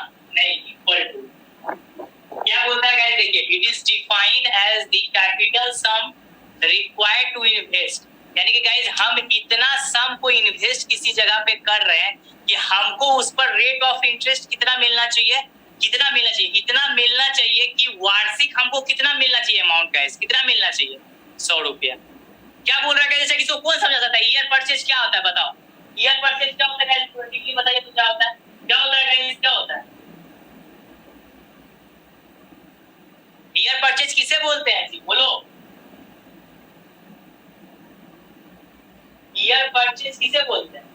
ईयर परचेज हुआ गाइस कि गाइस कहीं हम लोग अपना कैपिटल सम को इन्वेस्ट कर रहे हैं. If we are investing sum of capital anywhere, तो गाइस मेरा उस पर रेट ऑफ इंटरेस्ट कितना मिलना चाहिए, रेट ऑफ इंटरेस्ट इतना होना चाहिए कि हमें सालाना कितना उसमें मिलना चाहिए गाइस, सालाना कितना मिलना चाहिए ₹100. यानी हम कहीं इन्वेस्ट कर रहे हैं तो मेरा रेट ऑफ इंटरेस्ट किस तरह से लगाया हुआ उस पे होना चाहिए, इंप्लीमेंट होना चाहिए कि मुझे वार्षिक उस पे ₹100 मिलेगा, है ना. आई है गाइस हमारा रेट ऑफ इंटरेस्ट. सर वहाँ डबल एन होगा सर. कहाँ पे एन्युटी में हाँ कर लो एन्युटी. ये डबल है ना एन्युटी गाइस, ठीक है, एन्युटी से कोई दिक्कत नहीं है ऐसे. ये डबल है. तो गाइस देखो if the rate of interest on capital पे गाइस तुम इन्वेस्ट कर रहे हो अपना कैपिटल, उसका रेट ऑफ इंटरेस्ट तुमको 6% मिलेगा. If rate of interest if rate of interest on capital is 6%, then year purchase is equal to 100 बटा, नहीं कैसे लिखिएगा सर, इसको लिखने का तरीका बहुत भयानक होता है. हाँ अच्छा 100 बटा आई आया है तो गड़बड़ाएगा रे हीरो तुम लोग.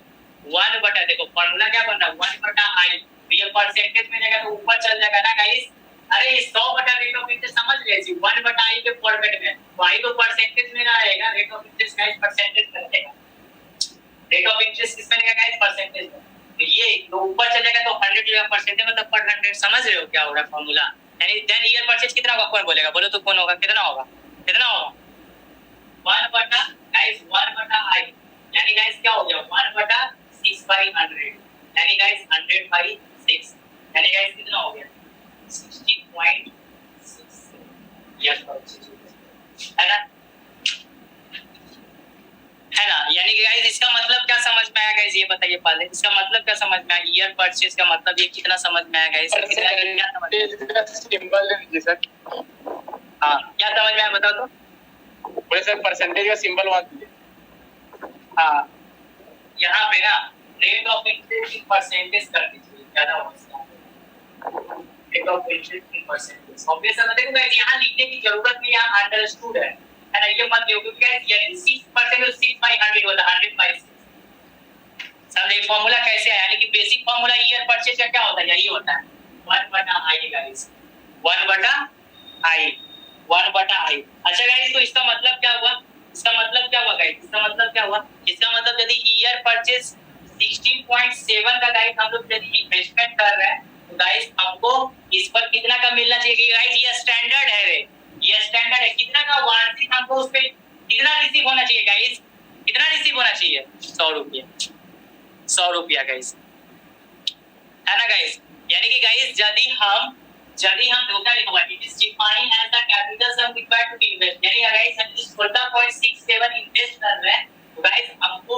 उस पर गाइस सालाना कितना मिलना चाहिए, सालाना यानी एन्युटी पर एन्युटी बोल रहा है ना, रिसीव एन एन्युटी यानी वार्षिक कितना मिलना चाहिए 100 रुपीस ईयर परचेज, यानी कि गाइस कितना हम इन्वेस्टमेंट करेंगे कि गाइस है ना, तो उस पर हमको रेट ऑफ इंटरेस्ट मिलना चाहिए ताकि वार्षिक में हमको कितना रुपया मिल जाए गाइस, कितना अमाउंट मिल जाए 100 का मिल जाए इस per year purchase.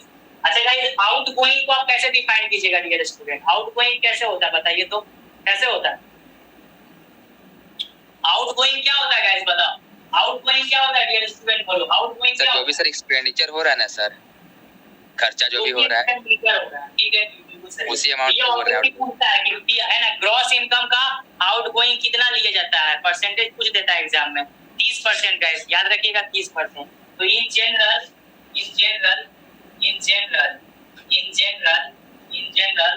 Outgoing are assumed, outgoing are assumed as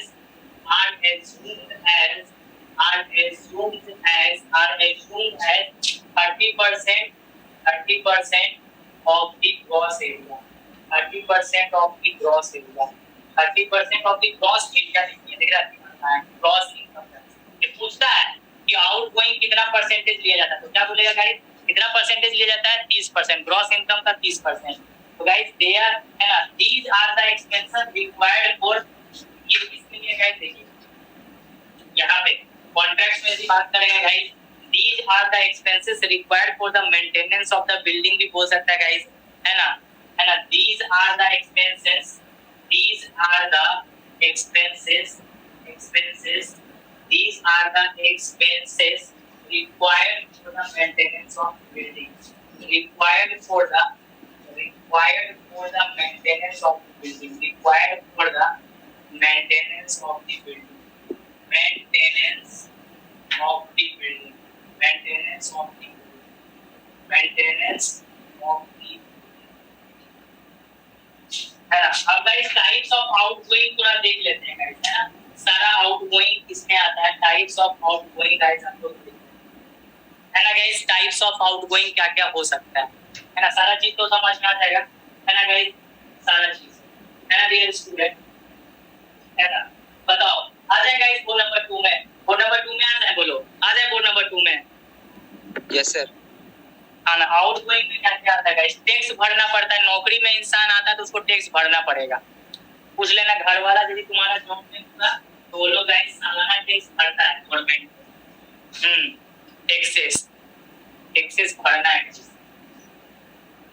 देखिए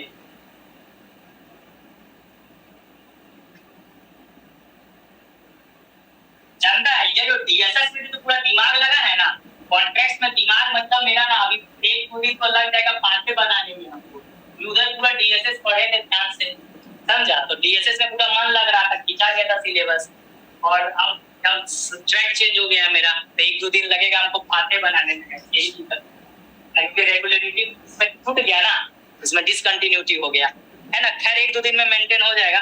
types of outgoing guys, types of outgoing, types of outgoing, types of outgoing guys, types of out, types of out, types of outgoing. इसका पहला होता है guys taxes, taxes किसका भरना पड़ता है, taxes, taxes, taxes में लिखेंगे म्युनिसिपल टैक्स हो जाएगा, municipal tax, property tax, wealth tax to be paid annually, है ना। ये सब गाइस टैक्स भरना पड़ता है। ये सब टैक्स में क्या क्या आता है, municipal tax, municipal tax, municipal tax, property tax, property tax, property tax, wealth tax, wealth, wealth का मतलब क्या हुआ, संपदा, जो भी संपदा है, wealth tax to be paid annually, to be paid annually, to be paid annually, to be paid annually, है ना guys, to be paid annually. दूसरा आता है guys repair, repair sir investment जैसे सर कर रहे हैं सर, तो वो भी आउटगोइंग के अंदर आएगा। क्या बोला गाइस? जैसे सर इन्वेस्टमेंट करते हैं ना सर कोई बिजनेस प्लानिंग के लिए, हाँ, वो भी सर आउटगोइंग के अंदर आएगा। सेंसेशनल हो गया ना गाइस। हाँ ठीक है सर। नहीं सर नहीं आएगा। नहीं, वो आउटगोइंग में काहे रखेगा रे, उसको तुम बिजनेस खड़ा करेगा अपने सेविंग से ना खड़ा करेगा रे, हाँ? बिजनेस खड़ा करोगे कहाँ से? करंट सर इन्वेस्ट तो करे तो वो तो कभी ना कभी मिल ही जाएगा, ये जो चल जा रहा है चल जाएगा, वापस तो नहीं होने वाला है।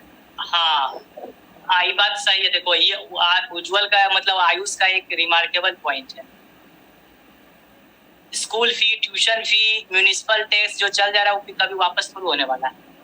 तो गाइस जो आप बोले बिजनेस, तो गाइस बिजनेस स्टार्टअप इंसान सेविंग से ही करता है ना। सेविंग से ही गाइस बिजनेस की स्टार्टअप होती है। टू मेंटेन, क्या लिखेंगे guys, to maintain in fit condition, तुमको गाइस रिपेयर करना ही पड़ेगा। चीजों का रिपेयर बहुत जरूरी है गाइस, ये चीज तो तुम लोग भी जानते होगे, है ना। To maintain in fit condition, to maintain in fit condition, to maintain in fit condition, to maintain in fit condition, condition, है ना। रिक्वायर्स, है ना, requires to repair, to maintain in fit condition पे रखने के लिए requires to repair every year.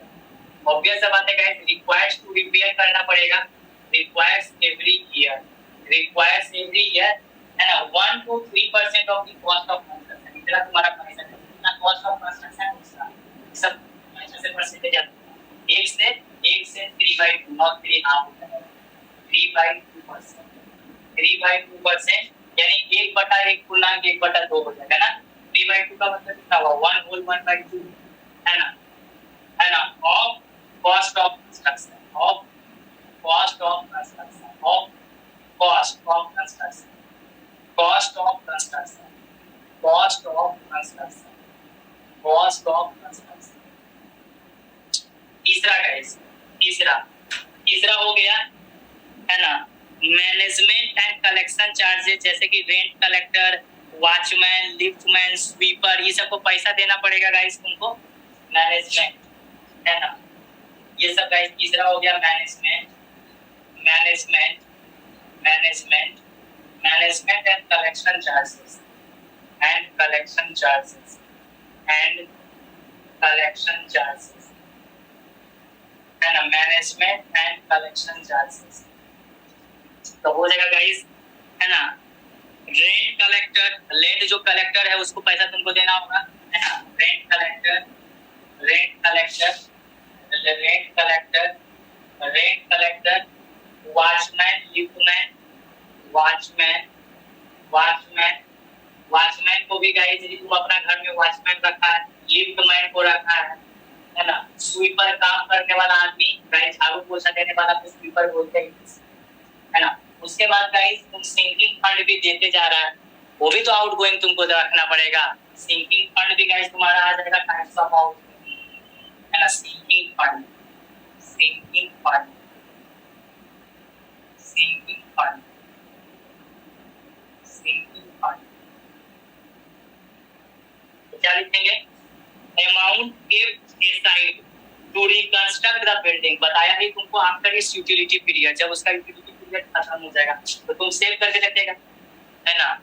एकदम वैसा ही गाइस जैसे लड़की का कैसे पेरेंट्स गाइस उसके लिए सेव करके रखता है पैसा उसकी शादी के लिए, उसी तरह से गाइस जब हम 50 लाख का प्रॉपर्टी बना रहे हैं तो 50 लाख के बाद जब उसका यूटिलिटी पीरियड खत्म हो जाएगा तो हमको पैसा कहाँ से आएगा, है ना। इसको जस्ट एक एग्जांपल इंश्योरेंस के रूप में तुम ले सकते हो गाइस, इंश्योरेंस के रूप में कहीं ना कहीं तुम उसका इंश्योरेंस ही को करवा रहे हो, है ना गाइस, मंथली जमा कर रहे हो उसके नाम से। तो अमाउंट केप्ट असाइड, ये एसएससी में पूछा गया है क्वेश्चन, सिंकिंग फंड का फार्मूला क्या होता है? Amount kept aside, amount kept aside, amount kept aside to reconstruct the building, to reconstruct the building, to reconstruct, reconstruct the building, to reconstruct the building, to reconstruct the building, to reconstruct the building after its utility period, after its utility period, after its utility period। ठीक है, तो इसका formula guys याद रखने की जरूरत है। Sir ये 3 नंबर फिर से समझा दीजिए ना sir, management and collection charges. Management and collection charges guys, जैसे कि देखिए आप, है ना, देखो मैनेजमेंट एंड कलेक्शन चार्ज में बहुत सारा चीज आता है। रेंट कलेक्टर, है ना गाइस, रेंट कलेक्टर यानी कि गाइस जैसे तुम मान लो तुम कहीं रेंट पे रह रहे हो, फैमिली को लेके रेंट पे रह रहे हो, तो गाइस तुमको मालिक को पैसा देना होगा, या फिर गाइस चलो ठीक है तुम्हारा खुद का अपना घर है, उस किसी दिन में तुम घर का संचालन करने के लिए बड़ा सा गाइस तुम अपना बनाया है, वहाँ वॉचमैन रखेगा ना गाइस, या लिफ्ट मैन रखेगा गाइस। बहुत सारे ऐसे आदमी आते हैं जो अपार्टमेंट खड़ा करता है उसमें लिफ्ट भी बना देता है, स्वीपर रखता है, ये सब गाइस बड़े बड़े घर, तो बड़े बड़े घर जिसका होता है वो लोग रखता है, तो वो सबको तुमको ये सब अपना महीना ऐसा तो तुम्हारा मंथली इनकम हो रहा है, उसी सब से ना तुम इसको चार्ज करोगे। स्वीपर जो काम काज करने वाला है, लिफ्ट मैन है, वॉचमैन है। और रेंट कलेक्टर में यदि तुम भाड़ा पे गाइस ऑफिस में आते रूम मालिक को पैसा देना, रूम मालिक को तुमको देना पड़ेगा गाइस, पैसा देना पड़ेगा। तो है ना, अमाउंट कितना रखता है गाइस, है ना। तो यानी गाइस सिंकिंग फंड में हमको एनुअल इंस्टॉलमेंट भरना पड़ता है ना, डियर स्टूडेंट, एनुअल इंस्टॉलमेंट भरना पड़ता है। आ जाएगा गाइस बोर्ड नंबर 2 में, तो भुला गया फॉर्मूला क्या है, भुला गया कि याद है गाइस, बताइए भुला गया कि याद नहीं याद है? आ जाए बोर्ड नंबर 1 में, 2 में याद है? चलो क्या होता है आई यूज, बोलो तो आई का फॉर्मूला क्या होता है एनुअल इंस्टॉलमेंट का, याद है तो? सर एनुअल इंस्टॉलमेंट का सर फॉर्मूला होता है सर C माइनस A से इनटू में SI, SI बोलना चाहिए तो sinking coefficient of sinking fund sir. थोड़ा बहुत पढ़ रहा है। चलो तो I क्या हो गया गाइस, I हो गया, I is equal to C minus S into SI, C minus S into SI, SI guys मेरा क्या हो गया, SI मेरा क्या हो गया, IS, ठीक है सारा चीज को IS बटा I, ये गाइस सफिक्स है, ठीक है, IS प्लस IS के पावर n, ये याद रखना यार, ये पूछा है sinking fund coefficient previous year SSC, ये गाइस डिटो फार्मूला पूछा हुआ है, डिटो फार्मूला प्रीवियस ईयर लगा हुआ है। एसआई गाइस होता है sinking fund coefficient, sinking fund coefficient, sinking fund coefficient, sinking fund coefficient. Sir I plus IS plus 1 होगा ना, I IS प्लस 1 होगा, पावर n माइनस 1, ठीक है, I लिख दिए दो बार होगा क्या ब्रैकेट के अंदर सर, ब्रैकेट के अंदर, ब्रैकेट के अंदर एक बार देख लेते हैं यार हम, IS प्लस 1 होना चाहिए। हाँ तो गाइस 1 होना चाहिए ना, हाँ गलती लिखा गया, सही बात, वेरी गुड गाइस। 1 प्लस क्या होगा गाइस, क्या होगा ब्रैकेट के अंदर, क्या होगा, क्या होगा, IS plus 1 IS की power plus 1 n minus 1 IS plus 1 के पावर n, power ठीक है। n। तो गाइस यहाँ पे आई होगा एनुअल इंस्टॉलमेंट इतना भरना है, ये annual installment, annual installment, annual installment, annual installment. IS guys मेरा रेट ऑफ इंटरेस्ट हो गया, रेट ऑफ इंटरेस्ट हो गया, रेट ऑफ इंटरेस्ट हो गया। N guys number of year हो गया, एन मेरा नंबर ऑफ ईयर हो गया, एन गाइस मेरा नंबर ऑफ ईयर हो गया। एस गाइस मेरा स्क्रैप वैल्यू हो गया, स्क्रैप वैल्यू हो गया, जल्दी सब समझ में आता है। और सी गाइस मेरा ओरिजिनल कॉस्ट हो गया, सी गाइस ओरिजिनल कॉस्ट। अरे गाइस तुम घर बनाया, ठीक है, घर बना के गाइस तुम नीचे वाला फ्लोर में रह रहा है, ऊपर में तुम्हारा 4 कंपार्टमेंट है, लेफ्ट साइड में 2 कंपार्टमेंट और राइट साइड में 2 कंपार्टमेंट, तुम 4 को फैमिली को रख सकता है, तुम रेंट कैसे फिक्स करेगा जी, कैसे फिक्स करेगा?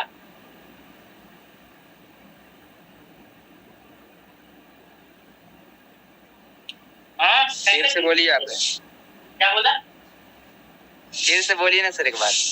बोलना चाह रहे कि तुम घर बनाए, समझे, नीचे में अपना रहने के लिए बनाए, ऊपर में 2 प्लॉट, लेफ्ट साइड में 2 कंपार्टमेंट बनाए और राइट साइड में भी 2 कंपार्टमेंट, 4 को तुम्हारे पास गाइस ऊपर में फ्लैट है, तुम है ना 4 फैमिली मेंबर्स को अलग अलग रख सकते हो, तो उसका रेंट तुम कैसे फिक्स करोगे? एक किराएदार से कितना पैसा लेगा, एक फैमिली को एक फ्लैट देगा तो सर देखेंगे सर कहाँ पे मेरा घर है, पहले लोकेशन देखेंगे, अगर डिमांड वहाँ ज्यादा रहेगा तो डिमांड के हिसाब से पैसा लेंगे। अच्छा, डिमांड के हिसाब से पैसा लेंगे, है ना, ठीक।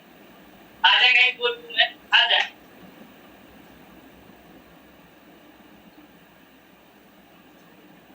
Yes sir. हाँ, डिमांड के हिसाब से आयुष का आंसर आप लोग भी ध्यान से सुन गए होंगे, क्या बोला, डिमांड लोकेशन कहाँ है, ठीक है, ठीक है, बहुत अच्छा, चलो ठीक है, तो देखते हैं बात सही होता है कि नहीं, है ना, चलिए।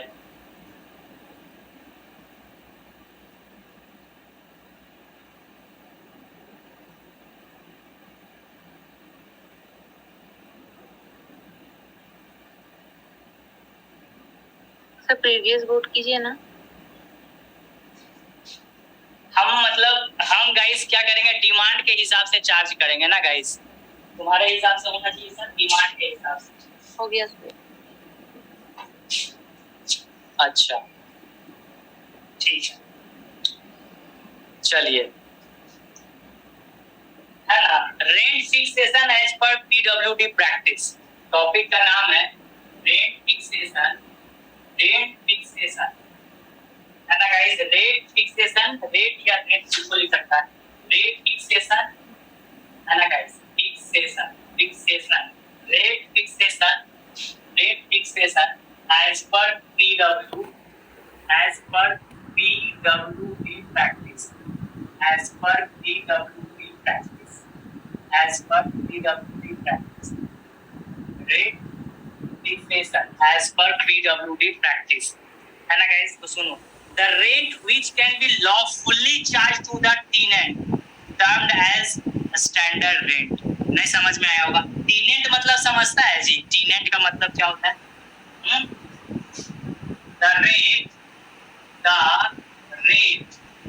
या the rent या rate, चलो the rent which can किराएदार, क्या गाइस, क्या बोले, किराएदार, हाँ, टेनेंट का मतलब किराएदार होता है गाइस, है ना, the rent which can lawfully, which can lawfully, law के तहत होना चाहिए, है ना, lawfully charge to the tenant, किराएदार से चार्ज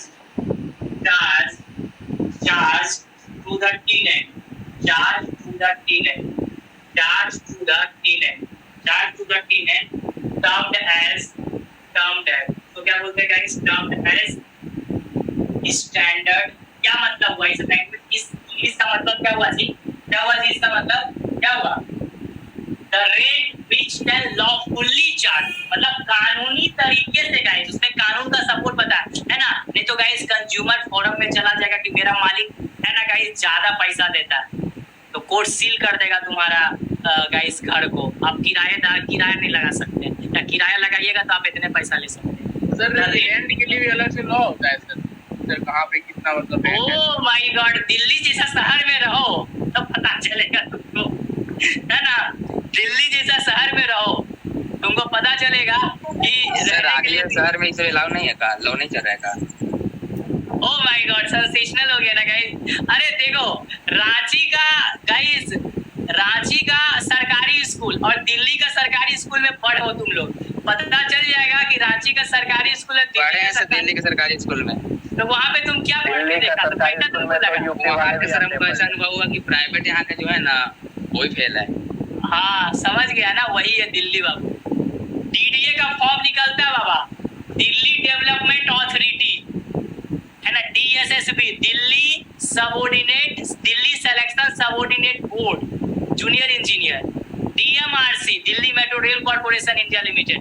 अरे भारत की राजधानी में रहोगे तो तुम्हारा विकास भी बहुत चीज होगा गाइस, नहीं समझा। बड़े शहरों में मेट्रोपॉलिटन सिटी, पूरा दिल्ली में इतना बड़ा जाल है, एशिया का सबसे बड़ा जाल है गाइस, वहाँ पे नेटवर्क है मेट्रो का बाबू। दिल्ली में आप कभी खोइएगा नहीं, मेट्रो से सफर करो, मुश्किल से तुम्हारा 50-100 रुपया में तुम हर एक जगह दिल्ली में पहुंच जाओगे गाइस, बात समझा। तो गाइस मेरा कहने का मतलब वहाँ हर एक चीज का नियम है, वहाँ पानी कोई, तुम लोग यहाँ पे क्या करता है रांची में या पटना में गाइस, तुम लोग देखा होगा इंसान बोरिंग करवाता है। वहाँ दिल्ली में जब प्रिपरेशन कर रहे थे इंजीनियरिंग सर्विसेज का, वहाँ का मालिक कोई बोरिंग तोरिंग नहीं करवाता है, समय फिक्स रहता है, इस समय पानी आएगा टंकी फुल हो जाता है, ऐसा नियम कानून है।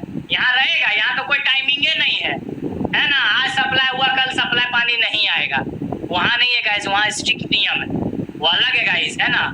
तो गाइस मेरा कहने का मतलब है ना, लॉ के तहत ये सब हर एक का कानून है गाइस, आप कॉन्स्टिट्यूशन पढ़िए समझे, है ना।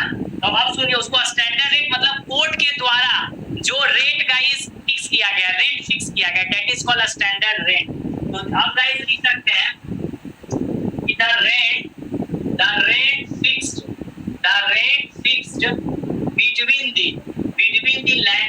लैंडलॉर्ड तुम लोग बोलता होगा, लैंडलॉर्ड को पैसा देना है, लैंडलॉर्ड मतलब घर मालिक, लैंडलॉर्ड एंड द टेनेंट मतलब किराएदार, and the tenant at the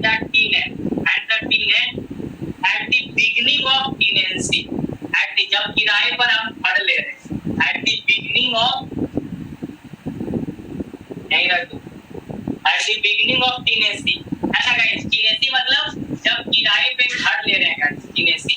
the rent fixed between the landlord and the tenant at the beginning of tenancy. Tenancy मतलब जब गाइस हम लोग क्या ले रहे हैं, जब तुम घर कहीं लेने जा रहा है गाइस, रांची जा रहा है, हाँ अंकल जी रूम लेना चाहते हैं, स्टूडेंट है यहाँ पे पढ़ते हैं, तो तुम्हारे और लैंडलॉर्ड के बीच में किराए लेते समय जितना रेंट फिक्स हुआ उसको हम लोग क्या बोलते हैं guys, contractual, is known as contractual rent. तो कभी कभी पूछता है कि what is the difference between contractual rent and standard rent.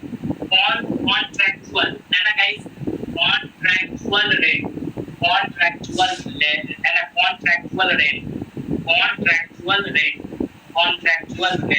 समझ में आया स्टूडेंट। स्टैंडर्ड रेट और कॉन्ट्रैक्चुअल रेट को गाइस सरल भाषा में कैसे समझिएगा, सरल भाषा में कैसे समझिएगा, है ना।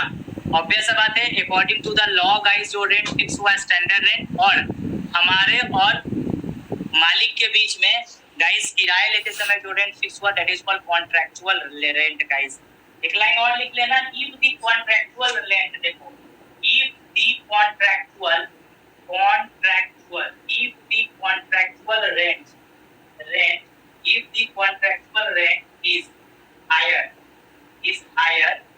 is higher than the standard rate, है ना। देखो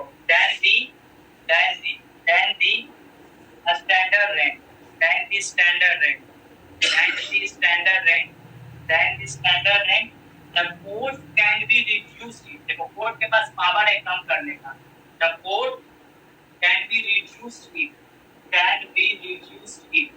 can be reduced it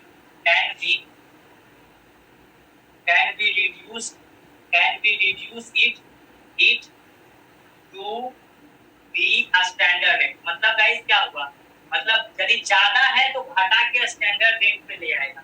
standard rate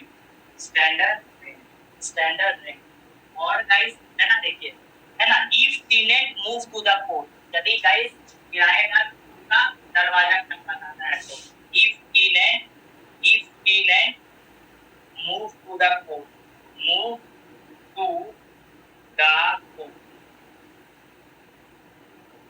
समझा। If the contractual rent is higher than the standard rent, the court can be reduced it to the standard rent। मतलब guys contractual rent ज्यादा है standard rate से और guys उस case में किराएदार court का दरवाजा खटखटाएगा तो कोर्ट क्या करेगा, कॉन्ट्रेक्चुअल रेंट को कम करके स्टैंडर्ड रेंट पे ला देगा। But if contractual rent is less, देखो ये लाइन कितना मजेदार लाइन है guys, but if the contractual rent is less than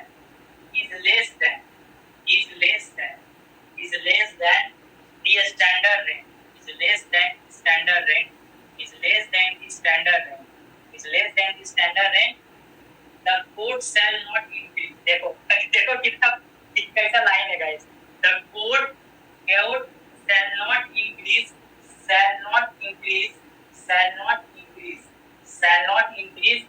to the standard rate, to the standard। देखा गाइस क्या बोला, इसका मतलब क्या हुआ, यदि कॉन्ट्रेक्चुअल रेंट गाइस कम है किससे, स्टैंडर्ड रेट से, तो राइट ऐसा नहीं कि कॉन्ट्रेक्चुअल रेट को बढ़ा के स्टैंडर्ड रेट पे ला देगा, ऐसा नहीं है। कम है तो बढ़िया है और कम है तो काहे जाएगा कोर्ट में, आदमी जाएगा रे, आज जाएगा भी तो नहीं, उतना कमे है तुम्हारा तो उसको नहीं बढ़ा के स्टैंडर्ड रेट करेगा।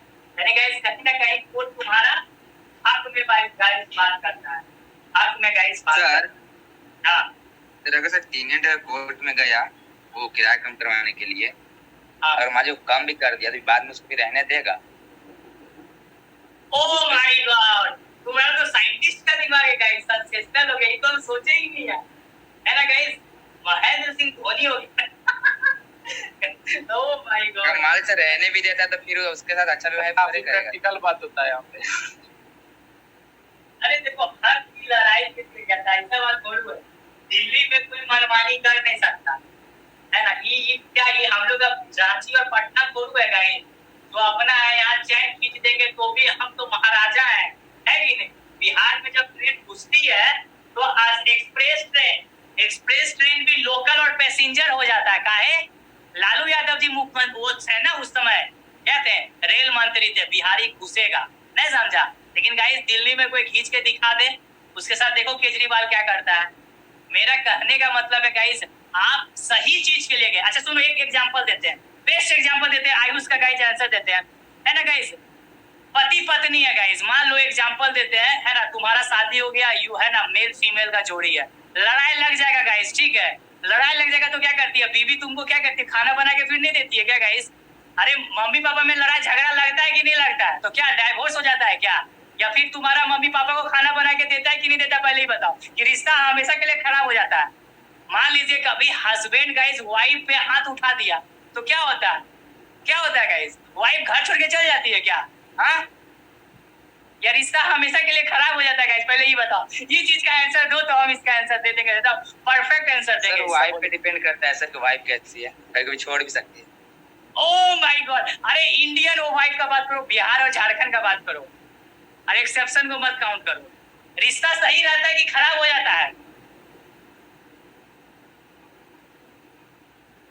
सही रहता है। थोड़ा दिन नाराजगी रहता है, फिर नॉर्मल हो जाता है। हाँ ऑब्वियस सा बात है, थोड़ा समय बातचीत नहीं होगा तो मत करो बात, कोई दिक्कत नहीं है, फिर तो बात करना ही है, ऑब्वियस सा बात है। तो यही बात है, रिश्ता क्या खराब होना। अरे आपका अकॉर्डिंग टू जो फैसिलिटी है उस हिसाब से 5,000 आपका मंथली बनता है, पर आप हमको बोलते हैं 10,000 दो, गलत है ना भाई। तो हम अपना हक के लिए गए, और ऐसे भी जो लॉ चलाता है ना उसको टैक्स भरना पड़ता है सरकार को, तुम टैक्स भर रहे हो ना, लॉ है, तुमको उसको लाइसेंस लेना पड़ेगा, है ना, लाइसेंस लेना पड़ेगा गाइस। आप पूछिएगा, रांची में भी रहते हैं लॉज में, तो पूछिए अपना कि लॉज का वो टैक्स भरता है कि नहीं भरता, बोलेगा हाँ सर भरते हैं सर, भरते हैं। तो ऑब्वियस सा बात है गाइस, ये नहीं है आपका लड़ाई के लिए गए तो हमको रहने नहीं देगा, निकाल देगा, मेरे जगह पे दूसरा कोई आएगा तो कौन 10,000 देगा रे, 5,000 ना देगा, बहुत हुआ तो 6,000 देगा, है ना। गड़बड़ यदि हनन करेगा गाइस। केजरीवाल जब गाइस कोविड लगा था सिचुएशन, उस समय बोला था किराएदार से मालिक पैसा मंथली अब नहीं मांगेंगे, ऐसा न्यूज में भी आया था गाइस। और बहुत लैंडलॉर्ड ने केजरीवाल का नियम को फॉलो किया था, और जिसने केजरीवाल का नियम फॉलो नहीं किया, रेंटर सीधे कंप्लेन कर दिया कंज्यूमर फोरम, है ना गाइस।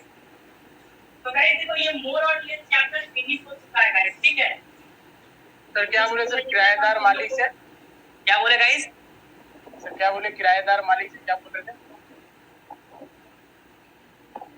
अरे क्या बोल रहे थे गाइस? बोल रहे थे कि यदि है ना, तो है ना, ऑब्वियस बात है ना, उस समय ना ऐलान कर दिया था केजरीवाल कि कोविड का सिचुएशन है, आगमन पूरी तरह से प्रभावित है, आप किराएदार से किराया नहीं ले सकते हैं, आप नहीं ले सकते हैं। तो ऑब्वियस बात है गाइस, जो किराएदार किसी पर प्रेशर डाला, वो कंप्लेन कर दिया, तो उस पर कानूनी कार्रवाई हो गया था। तो गाइस मेरा कहने का मतलब है गाइस, सब नियम कानून नियम संगत है गाइस सब कुछ। तो ये मोर और लेस चैप्टर देखो। अब गाइस मेरा मेन फोकस क्या है कि तुम लोग का सिलेबस गाइस टाइम तो टोटली सर इसी पे डिपेंड करता है सर, इसका सर क्या बोला? तो वो क्या करेगा सर? क्या बोला? सर जो टोटली इसी पे डिपेंड करता है सर, रेंट पे ही, तो वो क्या करेगा? हाँ तो ठीक है, उसके लिए थोड़ा बोला नहीं देगा, मतलब आप रुक जाइए, आप मंथली अब नहीं मांग सकते हैं, है ना। जब सिचुएशन नॉर्मल होगी तो कुछ पैसे आपको दे दिए जाएंगे, ठीक है, ऐसा बोला गया था, ठीक है। तो गाइस मेरा कहने का मतलब है मोर और लेस चैप्टर फिनिश हो चुका है, थोड़ा बहुत बचा हुआ है गाइस। देखो 1.5 घंटे से ऊपर क्लास गाइस ले भी नहीं पा रहे क्योंकि गाइस 9:35 हो गया है, ठीक है। आप लोग भी गाइस अब देखिए रिमेनिंग सब्जेक्ट पढ़ो, ये गाइस वैल्यूएशन मोर और लेस एक छोटा मोटा टॉपिक बचा होगा गाइस। रिकॉर्डेड फॉर्मेट में भी गाइस हम कोशिश करेंगे लेक्चर बना दे गाइस, ताकि तुम लोग इसको देख के गाइस हमसे पर्सनली भी कांटेक्ट कर लेना व्हाट्सएप पे, ठीक है। अब 2 या 3 छोटा-छोटा चैप्टर है गाइस, कोशिश करेंगे कल परसों तक सिलेबस फिनिश करने का गाइस, भले रिकॉर्डेड ही लेक्चर क्यों ना आए। तो गाइस आप लोग अलर्ट रहना और गाइस प्रिपरेशन अच्छे से करो। कल का क्लास का गाइस टाइमिंग देखते हैं गाइस, है ना। कल गाइस मॉर्निंग में कोशिश करते हैं अरेंज हो जाए क्लास, तो गाइस इवनिंग का भी अरेंज करने की कोशिश करेंगे भाई, लेकिन ये 2 दिन से तो हो नहीं रहा है। देखो कल भगवान दया से हो जाए मॉर्निंग में गाइस, यदि हो जाएगा तो एक चैप्टर और निकल जाएगा। शेयर कर दिए ना सर, आपको भी अच्छा लगेगा। हाँ कॉन्ट्रैक्ट्स का निकल जाएगा एक चैप्टर और, क्योंकि समय बहुत कम है यार, तुम लोग भी रिलैक्स मोड में पढ़ो, नहीं समझा, पहला सेमेस्टर है। भी गाइस बहुत लड़का लोग फर्स्ट सेमेस्टर का बोला कि सर अनुभव का अभाव था, पता नहीं चला, है ना, बहुत सारा चीज है। तो तुम लोग भी फर्स्ट टाइम एक्सपीरियंस फेस करोगे, तो हम चाहते हैं कि थोड़ा रिलैक्सेशन मोड में रहो, इसलिए देखते हैं गाइस कल मॉर्निंग का सेशन अटेंड कर लेना 5 से 7। यदि कोई इंफॉर्मेशन नहीं आता है गाइस तो कॉन्ट्रैक्ट का क्लास आपका रखा गया है 5 से 7 AM मॉर्निंग। यदि मॉर्निंग वाला निकल जाएगा तो एक चैप्टर निकल जाएगा, रात में एक चैप्टर यदि लग जाता है क्लास तो 2 चैप्टर निकल जाएगा, तो बहुत फायदा रहेगा गाइस, हम लोग का बहुत फायदा रहेगा। एक चैप्टर बचेगा वो परसों निकल जाएगा। तो ठीक है गाइस, कल मॉर्निंग में याद रखना 5 से 7 AM, 5 से 7 AM।